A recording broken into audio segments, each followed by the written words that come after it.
Hi everyone, this is Luz Frazier with Lead Humano. I'm delighted to be part of this conversation today with these speakers that I will be introducing in just a moment. Lead Humano will be hosting a Women's Equality Breakfast on August 24th. That is a Thursday between 8:30 and noon. The theme for our event is Rising Together, We All Win. And today we want to talk a bit about women equality and what that means to each and one of us as a way of a precursor to the event coming up in August. I want to introduce you to our speakers for this evening. Right beside me is Vilma Martinez Dominguez, who is the Chief Operations Officer and appointed Chief Executive Officer, effective this summer, anytime now, of the Greater Lawrence Community Action Council. And you probably have seen her quite active in the community as she has been serving the community for many years. You'll be hearing from her in just a moment. Also, we have Delia Duran Clark, who I think has a very special role. She is a school principal and of a very special school in the city of Lawrence, and that is Esperanza Academy, one that many of you probably already know and have been actively engaged with, as it is a premier school of education for middle school girls, and there is amazing things happening there. I can't wait for you to hear more from Delia as she will talk to us about Esperanza Academy. And last but not least, we have Stacy Stewart, who is very active also in the community. She has also a very significant background, is the executive director of, I want to make sure I get it right, the Dream Network in Lawrence. Social and economic justice movements is what she focuses on.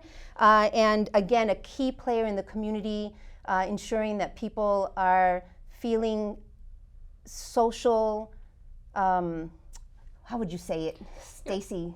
So I would think about just the ways in which people in the community feel a sense of belonging. A sense of belonging. I was going to use the word inclusion. Belonging is so much more powerful. Much better. Much more, because you can include folks, right? You can be inclusive and still not feel like you belong. Is that right? That is correct. Absolutely. Yeah. And in the essence, what we're going to be talking about today is about equality.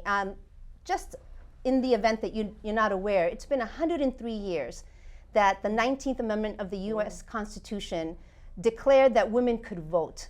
Now, I don't know about you ladies, 103 years is not that long ago. I think there's been many more decades of women being on Earth than 103 years, but that's when it was acknowledged. My grandmother in Puerto Rico is 94 years old. So she essentially, is part of history in terms of understanding the differences, or close to that, right? And so there's a lot that we can talk about, and I want to get us started right away with Vilma, because we're wanting to have this conversation as a way to give you a sense of what this event is going to be like in August. And so Vilma, being such an active contributor to the community and basically just giving so much of your life to it, in your opinion, what is the most significant barrier women still face today in achieving gender equality, and what steps can we make to overcome this together? Well, I will start by saying that gender equity and equality are critical. They're instrumental in us, having a healthier community, more thriving communities, a better economy, a better nation. So we have to understand that piece. And second, it will be good to understand the difference between equality and equity. Because I think people use that term interchangeably, which is really not. So equality is really providing equal access and opportunities to people, to everyone.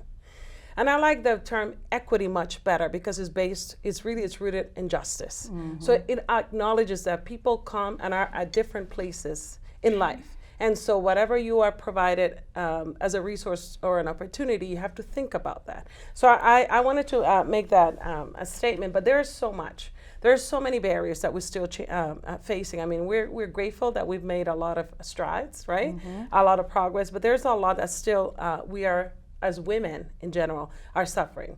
One of them is definitely pay equity. I mean, we cannot move forward without talking about pay equity.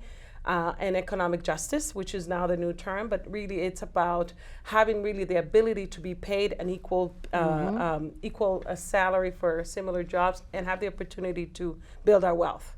It's talking about our health and safety. And so you hear a lot about domestic and sexual violence, and you hear about all these, the things that we see, the reproductive health. We look at what's happening with Wade versus Roe, and how Massachusetts, thankfully, has chosen to continue to support women and reproductive justice decisions. Affordable childcare. That's another way, another situation that we see. And Massachusetts, and particularly Lawrence, is a very young community. So we have a lot of moms and a lot of families. And so the cost of childcare, it's ridiculous at times, and there isn't enough subsidies for it. And you're looking at housing insecurity, and there's so much more. But I think if you were to put it in 4 buckets, I think that I would like to do that. One is sexual harassment or violence against women. It's one major issue that we're still facing. You're looking at pay equity and economic advancement for women. It's another bucket. You're looking at health and safety for women. And you're looking at gender recognition and celebration, which is the other thing that we're not doing well. So I think that those are major things. And what can we do to overcome it? I think that number one thing is to have representation across the board. If we don't have enough, I've heard a long time ago that if you're not at the table, you're part of the menu. So you need to have representation, not only in the political arena, but in every sector of the industry, because it's only the only way that we as women can share our thoughts, our feelings, and our wants, and do something about it. It's about really the fight against gender discrimination. I think that it is, we have to understand, and men have to understand too, that gender equity, it's a human right. So we all have girls. I have a daughter, and I have 3 grandbabies that are girls. I want a better future for them, but that's not going to happen just us. This is a fight of all. So when we actually support the people that are most vulnerable, and we devote our resources and efforts to that group, guess what happens? It floats up. And so those are some of the things that we can look at, and also it's looking at how can we look at policies, how can we look at what we're creating, what's being constructed, and how does that impact in a way that's positive or negative women and girls.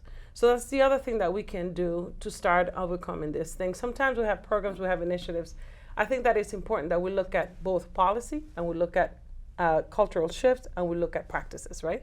And so I think that that's some of the things that we can do, but I can talk for hours. There are so many things, Vilma, that you said that are so incredibly important. One thing that I'm taking away is when you talked about the impact that we can make on policy, that's one of the things that we can do. What's so powerful about that is anyone, it sounds like what you're saying, anyone can be part of the movement to change policy on behalf of all. Yes. To represent all and not just a few. True, but it's also important to acknowledge that as women, we're still facing greater challenges than any other, like that our counterparts. Well said. And that as women of different, and also the role that oppression and racism has played in history, throughout history, and how it has impacted women and how it has disproportionately impacted women of color. So those are the things that we need to think about. It's not about just focusing on one group, but acknowledging that in our work, because at the end of the day, we all have experienced this inequities very differently. Very differently, and there's so much to say about that. I think everyone can share a particular story about that, and all of those stories will be different, some much more profound. You know, it's one of the things, Stacey, when I think about personal stories, right? Those personal stories that we all carry, and we all have different stories and narratives to tell. When it comes to those stories that illustrate transformative power, you're in this space where you look at social injustice and race and equality and so on. You know, the power of women supporting and uplifting each other. So to recognize that we do have power, we do have a voice, or we should feel like we have a voice. And to Vilma's point, we can change policy. We all have the right to do that. You know, what is your perspective on how we can do more of that? What actions can we be taking towards really transforming the way that we are living our lives individually, because we all have that different story? You know, that's such a great question. And, you know, I was thinking and reflecting on a lot of what Vilma said about all of the complex challenges that we face, all the ways in which we have multiple things coming at us. And I do think in a lot of ways, there are some inconsistencies and messages that women get about how we're supposed to do this, right? And so oftentimes you'll hear this, you know, statement about women can have it all and women should have it all. And I think to some extent that's true, right? I think all of us should have, you know, those dreams and those aspirations. But I also think within that are some conflicting messages about what that means, right? What does it mean to have it all? And if we have it all, does it mean that there are some people who don't have it all? And are there ways in which we should be looking out for folks, collaborating, connecting with folks, realizing that there are other folks who don't have it all? You know, Vilma very interestingly talked about, you know, if you don't have a seat at the table, They're part of the menu. you're part of the menu, right? And so there's a part of me that kind of wonders what happens if we just smash and deconstruct that table, right? If we're not talking about tables at all, because when we're sitting across the table, there's always going to be folks who are sitting on the outside, right? So as we're talking about equity and justice, particularly with women, what are the ways in which we can connect with people who are different from us? That we can acknowledge that there are people who may look different than us, right? And so Vilma talked about, you know, racism, right? And we have all kinds of forms of racism, you know, cultural racism, institutional racism, structural racism. What are some of the ways in which we can transcend some of those things and be in spaces with one another? And so I think about a group. And sometimes it doesn't have to be, when we hear the word transformation, a lot of times we think like grand and bold, and I think that's important, right? Because we are looking for grand and bold changes. But doing that at the local level can be really small and meaningful. And so I think about this group that I'm a part of, and it's just a chat group, and there's about 10 or 12 women on this group. And sometimes we'll get on the chat group and there'll be like stories of like, I had a bad day, and other days there'll be prayers for other people, and other days we'll share victories. But it's being in space and being in community with one another. We are all different. We come from different backgrounds, but it's being in space and being inclusive, right? And having that sense of belonging and knowing that I'm maybe not the only one that had a bad day today, or I'm able to celebrate somebody else's success, right? So that we're not kind of at that, what's next? What's next? What are we acquiring? What are we getting? When are we moving to the next level, right?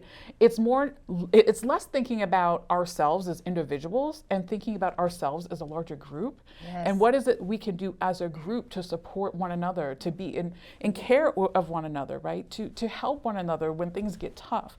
I think those are the type of things that we talk about when we're talking about transformation, because it really takes away from the individual and really prioritizes and centers the group, the community. I love that. I love that. I love everything that you've just said. And when I think about the term that you use, which was being in space, right? There's action that we can take to ensure it doesn't matter what my story is versus your story, your experience versus the other experience, is to recognize that we should all stand in that space and be safe in that space because we belong. And those are things that we have to actively pursue, right? And actively work on. Can you tell us a little bit more about how do we create safe space when we know others may not feel that? Yeah, so I don't think it's possible to create a safe space. And it's interesting, right? Because in declaring a space safe, there's actually a power dynamic there, right? I think safe spaces are something that people try to create. We really could start maybe talking about inclusive spaces, right? Or spaces of belonging. And I think the other thing that you talked about is, you know, our backgrounds. I actually think our backgrounds do matter. I think our experiences do matter in the way in which we interact with one another. Whether or not we let those experiences supersede the relationship is a different question. But I think oftentimes when we talk about supporting one another, there's this inclination to want to erase our histories, right? And so we're not talking about erasing our histories at all. What we're talking about is acknowledging our histories, validating those histories, and despite those histories, continuing to move on and communicate and collaborate with one another. And so I think it is ensuring that we are not participating in erasures, because we're in a day and age where that is happening. We're feeling comfortable erasing history. Making sure that we are not erasing history, but embracing the limits of our imagination in terms of what can be positive in the future. Imagining a world where those histories are now mitigated by love and compassion, right, and community and equity, right? And so it is that reimagination, right, pushing the limits of imagination and thinking about what would our world look like if we were able to be in, belonging with one another, being spaces of communication with one another, reaching out, realizing that there are people who don't necessarily have the same options as we do, don't have the same privileges as we do, but ensuring that all are invited into this circle, right, into this community of support, I think is a fundamental step that we can take. And quite frankly, that step is not always comfortable. Yeah, absolutely not always comfortable. And I think, where I'm coming from is, can't we just be intentional and deliberate in inviting, in creating sense of belonging, in if we see something, to try to help people feel comfortable in their own space, with their own stories. There's a lot to this. And while the event really is focused on this moment in time, August 26th will be the day that the U.S. will commemorate this 19th Amendment. Vilma, something that you said earlier, which was really important, is that, yes, we've had some wins, and there's so much more to do. And it's much more complex because we're realizing how much more complexity there is with equity versus just equality, in which everybody has equal access. It's more about those distinctive stories, those distinctive experiences that we've had. I want to hear from Delia a little bit here, because there's so much to this conversation. And Vilma, I'm going to be circling back to you with, I think, a provocative question that will be fun to kind of.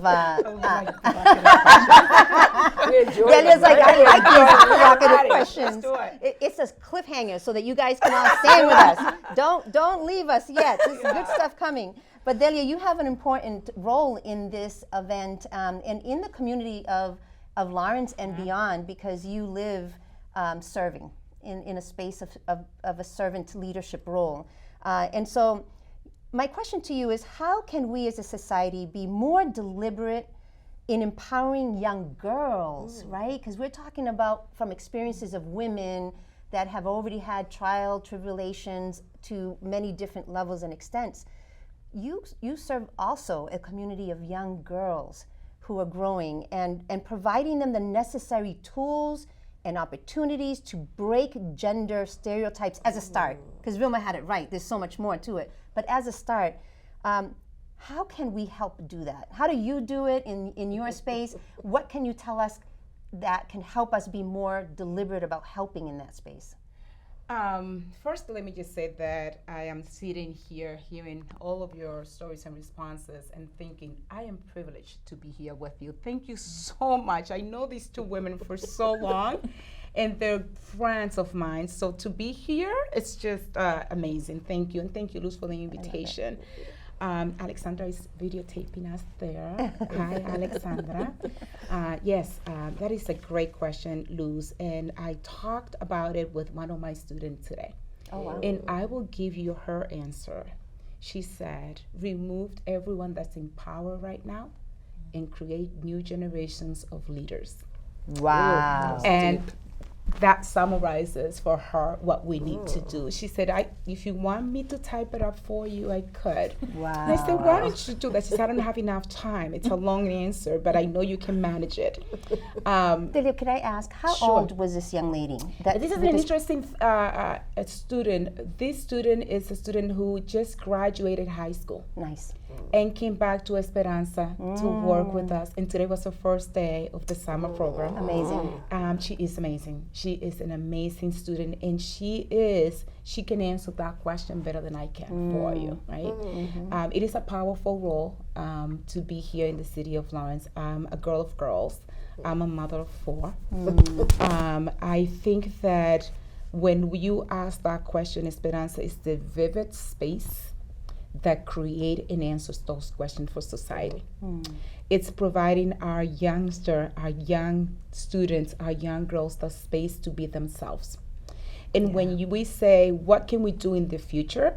I love to talk about the girls in the future and our students in the future. But what we do at Esperanza is the present, is the moment, is the actual potential is now. Yes. Is embracing themselves and teaching them. And I love talking about education and how we use the word interchangeably. We say we educate. I like to say that we educate and we feed them the knowledge, right? And the book knowledge.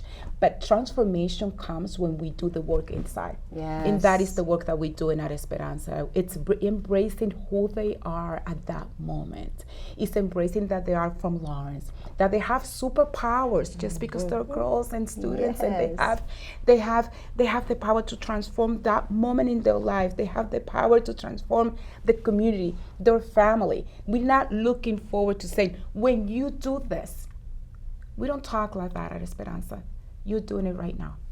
You can impact the moment right now. You can start transforming the life of others. And you talked about transformation, Stacy, outside of oneself. And I love that. You talked about transformation in the community, but it starts with them. And when they come to Esperanza and they see that we have right now, we are interviewing Luz this morning, the new families, and we talked about the hair movement that we had at Esperanza. And for some people, it might be a minor thing. But when we're talking about brown and black girls, a hair movement is significant for the strength of their own identity. Authenticity, right? Accepting who you are at Esperanza. When we talk about what can we do, we need to bring together the community. And by the community, we talk about the school community, we talk about the Lawrence community, we talk the community of who are we serving. And it starts not only with the language that we give and we feed our students, which language has so much power, right? But it's that creating those spaces where they feel I belong.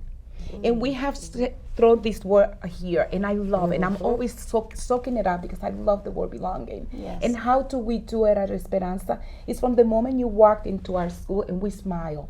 It's from the moment you come into Esperanza and we say, we see so you. Good. We see you. We see you because we know your name, because we know your pronouns, because we know your pet's name. That's right. Because we know your birthday, because we know you speak two languages, because we know that you're here, you are loved. Because I'm going to hug you like it or not. I'm going to give you a hug because at Esperanza you have an adult that you're going to be able to trust. Because we say, because you are a girl, you have superpower. Because you are a person, you have superpower. And at Esperanza, you can display all the superpowers at any given moment.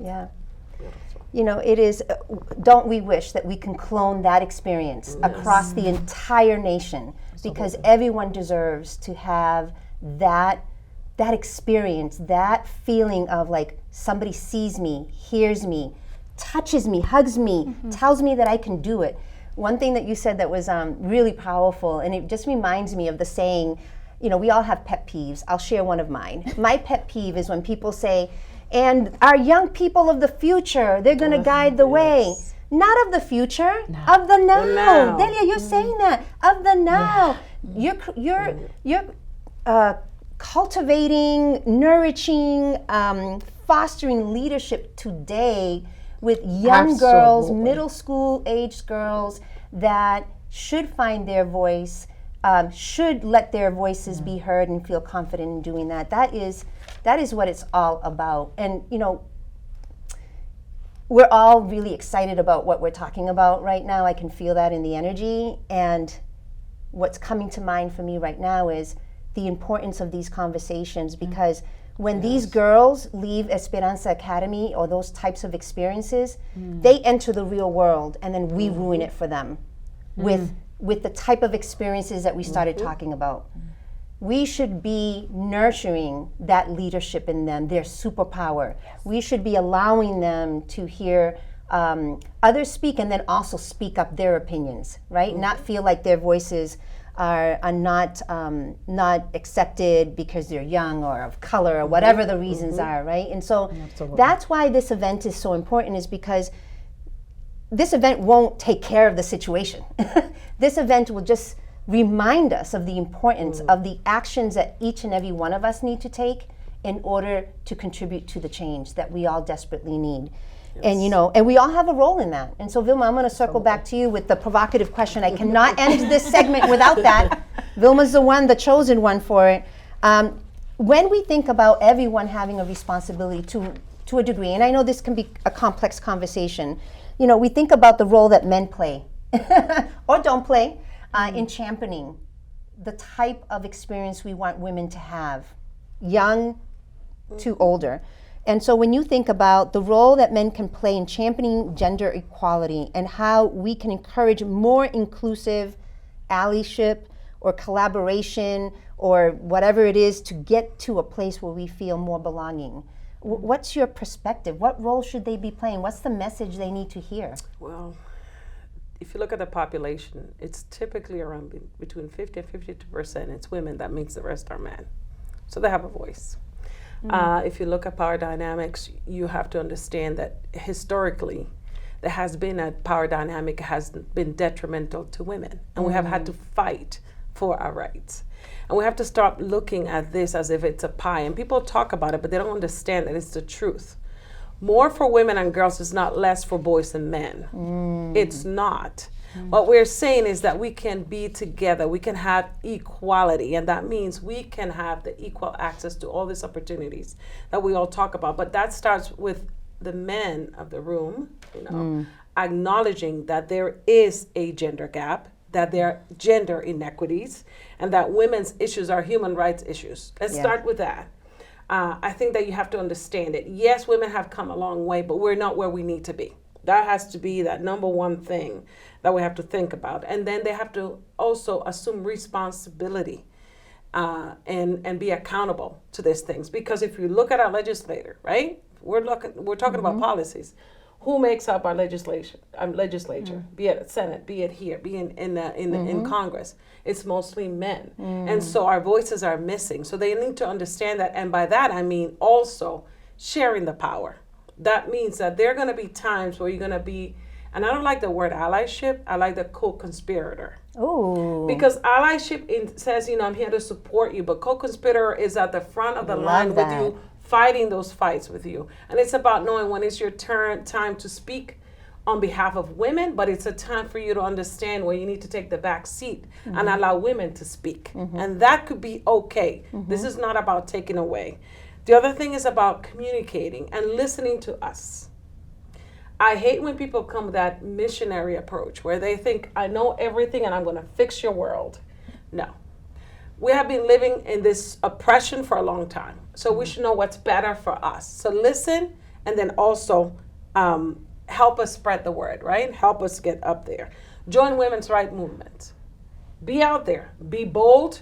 Be visible, be vocal. When you hear conversations where women, they're talking in sexist terms or making jokes that are not appropriate, speak up. And the first thing you can say, you know what? You have daughters, you have sisters, you have a mother. You don't want someone speaking like that. Support organizations that are supporting women and girls. You have to do that. Time, talent, treasure. Those three things you can contribute to that. And not just once, over and over again. It's like poverty. We're never going to end poverty. We're never going to end racism. So we're here for the long run. So you have to really be fully committed to that. Publicly acknowledge women. That's the other thing. Sometimes we do so much more is expected of us, that in order for us to get any recognition, we have to work twice, 3 times as hard. And so acknowledge that.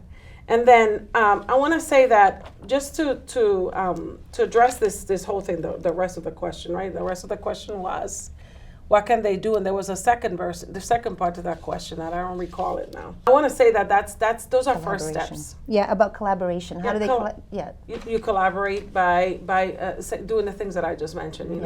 Being at the table, knowing when to share the power, get engaged, get involved, be visible, be out there, support women. I think that all those things are the ways that you can collaborate. And I don't want a collaborator. I want a co-conspirator. Let me say that again. I love that. Yes. Side by side, not someone who's just supportive on the sideline, in and out of it, when it's convenient. It's If someone you're who's at the committed. front of the line and the stones that are there throwing at you are not hitting you, you're not a good ally. You should be in the front. Yeah. You should be in the heat. That's right. Yeah. That's right. Well, we're going to start wrapping up our discussion. I told you it was going to be spicy when it came to Vilma, right? I mean, I don't even want to wrap up now, but I'm looking at Stacy, and just one last question, Stacy, if you can share, if you were able to look into the future, and it was 15 years from now, and we've continued to pound the pavement on equality and equity, right? What could it look like if we were getting better at it? What does progress look like? Something that we can look forward to if we really work towards a commitment for equality. That's a great question. You know, to me, progress looks like joy, right? It looks like peace, right? I like that. It looks like happiness, right? It looks like spaces in which we are feeling like the tension that sometimes exists in our spaces, the tension that we sometimes come home with after work or after school, those tensions are diminished. And we're able to be in a space where we're thinking about what is next for us. So to me, that's what the future looks like. It's an absence of that tension and that negativity, and the addition of something that is positive and meaningful. I love that. I love that. Great The day answer. that, right? The day that we can say, I'm going to go for, and I feel joy because I will have access. I do have an equal opportunity. Right? The day that we can easily feel that joy, that happiness that you described, I think we've made progress. And to Vilma, your point, it will be an ongoing contribution of like effort and commitment to make this change for the generations of girls to come, which is what Delia's working on, right? And others like Delia. And you know, Lead Humano is very, very proud. And although my organization has only been in play less than a year, I am quite happy that a significant amount of the proceeds, whether if you're registering or if you have been a sponsor, will go to Esperanza Academy as a way for the community to give back in a real way. Someday will be even bigger ways, but right now every bit counts. And so if you're curious to learn more about Esperanza Academy, I would encourage you, look it up, Google Esperanza Academy, learn about the phenomenal work. I personally went into the school, and Patty, who showed me around, made me feel like I belonged. I walked into the classrooms, the girls made me feel like I belonged. Their joy, you can see.